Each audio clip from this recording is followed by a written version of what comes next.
So Janice from Autine has been emailing back and forth with me about the warranty on this axe head, and what he asked me to do was just to cut off the head and send the head back to save on shipping. I hate to cut off the head and ruin it if I could save it, or the handle, and maybe reuse it for something else. So let's see if we can deconstruct this. Maybe we can get this apart and find out what it was that caused it to fail.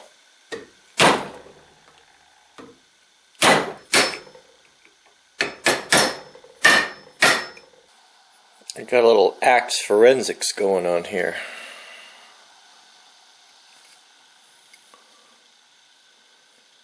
That's cool.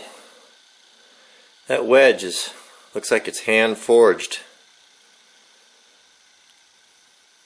That's cool.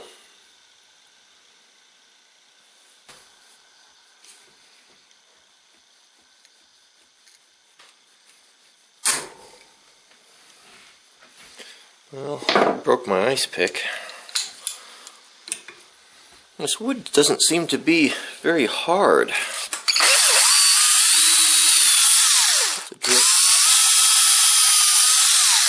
See if we can drill that wedge out of there.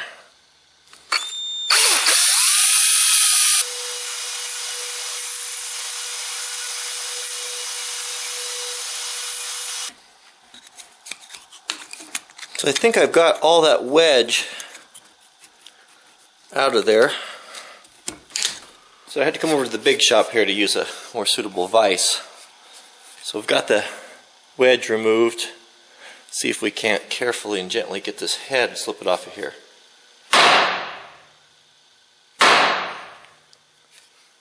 Good. Yeah, it is coming off. See if we can't use this drift to punch this out.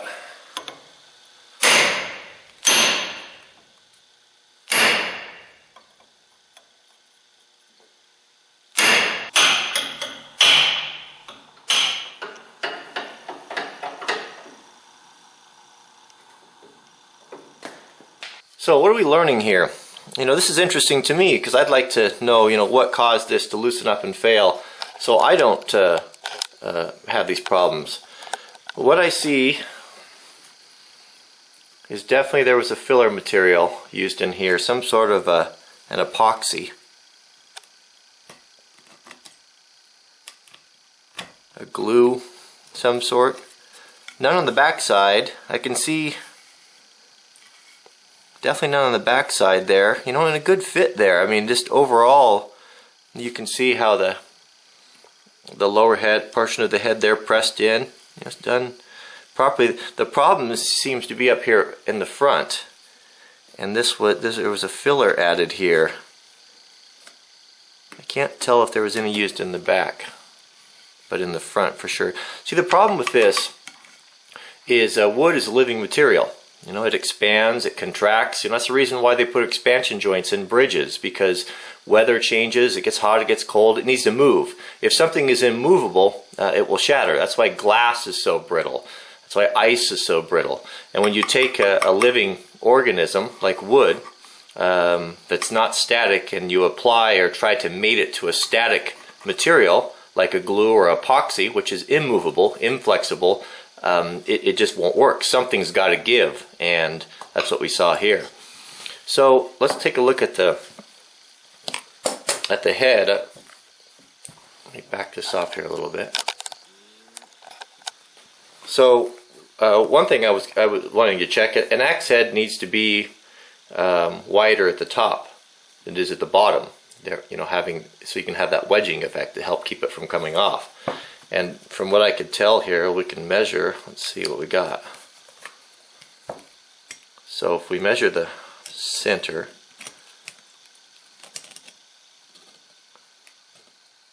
right in there somewhere, what do we have there? We've got 18. And then if we come over here to this, should be wider, which it is. That looks good.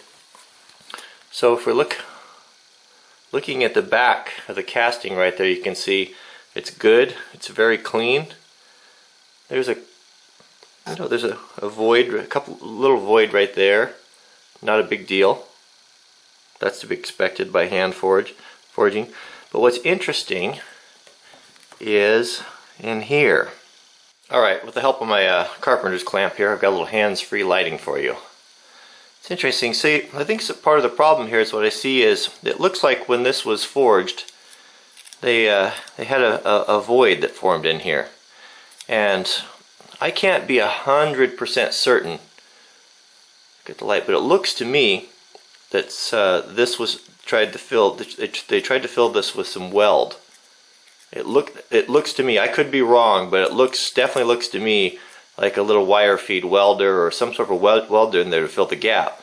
This casting has got a bunch of hollows and voids in it, and that's probably what they tried to do, is to fill that up with some sort of a glue or epoxy, in addition to welding that. I don't know why that would have happened. You know, the rest of it is smooth.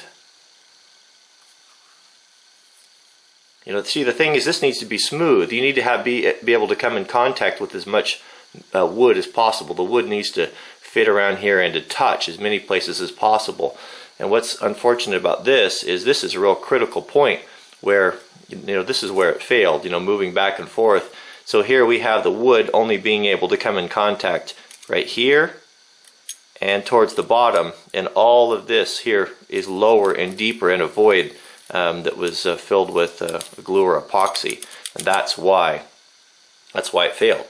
Let's look at a couple other ones here. Here is a forged axe head, an old one, Swedish, I believe. But if we look at the inside here, what do we see? We see it's smooth. It's got a little bit of gunk in there, but smooth, uniformed. Here's another one. Here's an American-made Collins splitting axe head. What do we have here? Again, we have smooth surfaces, or lots of contact surface area.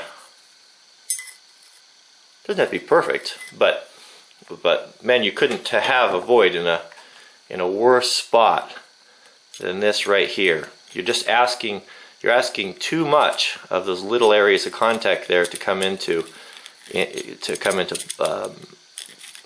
the surface area. There's not enough surface area there.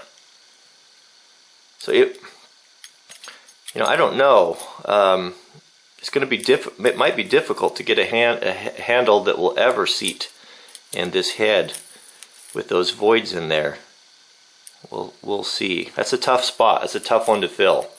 You know, you can't get, it's too small. You can't get a welder in there to fill that material up because the opening is too small. It's just yeah, I don't know. I mean, the more I look at that, it really looks to me